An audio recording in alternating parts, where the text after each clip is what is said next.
Hi everyone, Dennis Foley from Acoustic Fields. The title of this video is Room Correction Deception. I probably get 2 to 3 calls a day from people that have purchased room correction software. They ask me how it works, they ask me how to fix the room using it, and my first response to them is, well, you bought it, you should try to figure it out yourself. Those people fall into 2 categories. The ones who can't figure it out at all and are completely lost, and then the second group are the ones that can figure it out and don't like the sound. All right, so let's look at what's going on with these signal processing softwares. First, you have to measure your room. How do they measure the room? Most of the ones I've seen, they put one microphone in the middle of the room or at the listening position.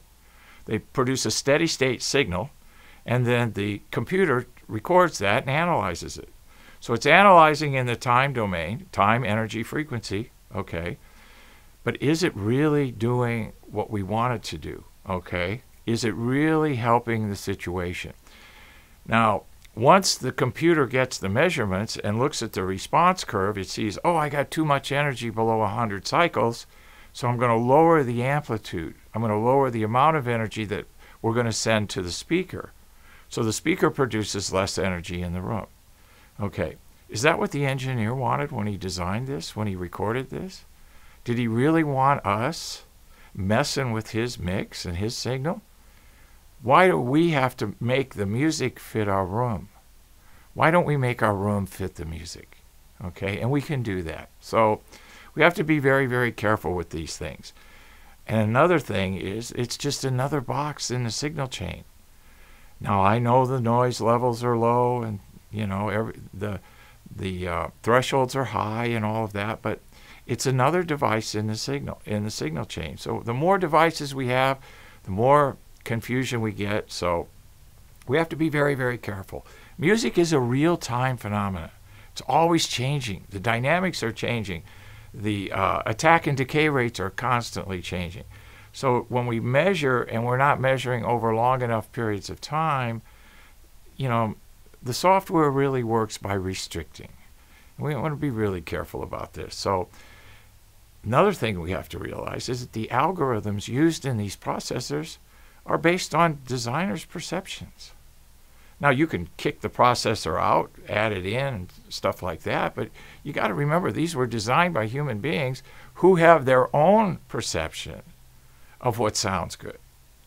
So once again, we're messing with the engineer's original blueprint.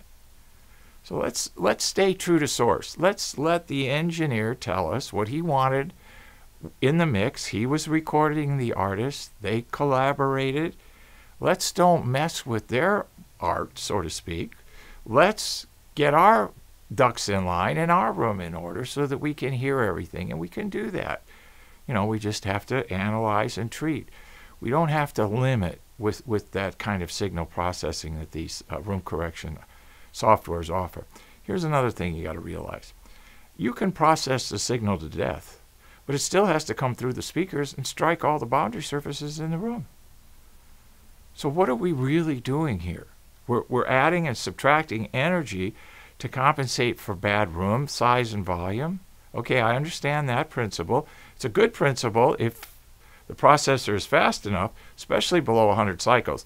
Limiting the amount of low-frequency energy in a room is always a good thing, whether we do it through absorption or through signal processing. But let's be real careful here. Let's not put all our reliance on these electronic things like we do these cell phones, okay? So let's be real careful and meet the artist and the engineer halfway and have a decent room to begin with, decent size and volume, proper rates and levels of absorption, proper amounts of diffusion, and let's see what we can do to meet the artist and the engineer halfway, instead of going in there and basically, if we were not happy with a painting, we would put some more paint on it. Well, we got to be a little careful with that. You want to stay true to source. Let the artist and the engineer produce the music, and then let's meet them halfway by treating our room and getting the best possible sound reproduction we can from their source. Thank you. Thank you for watching this video, and if you liked it, please give us a thumbs up. We also have a newsletter that you can subscribe to, so please do that because we offer special price discounts to only those on our newsletter.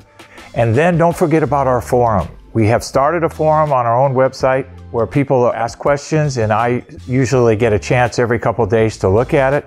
There's an interchange between people on the forum, and we'll give you real answers on a regular basis, so that'll help you. Thank you.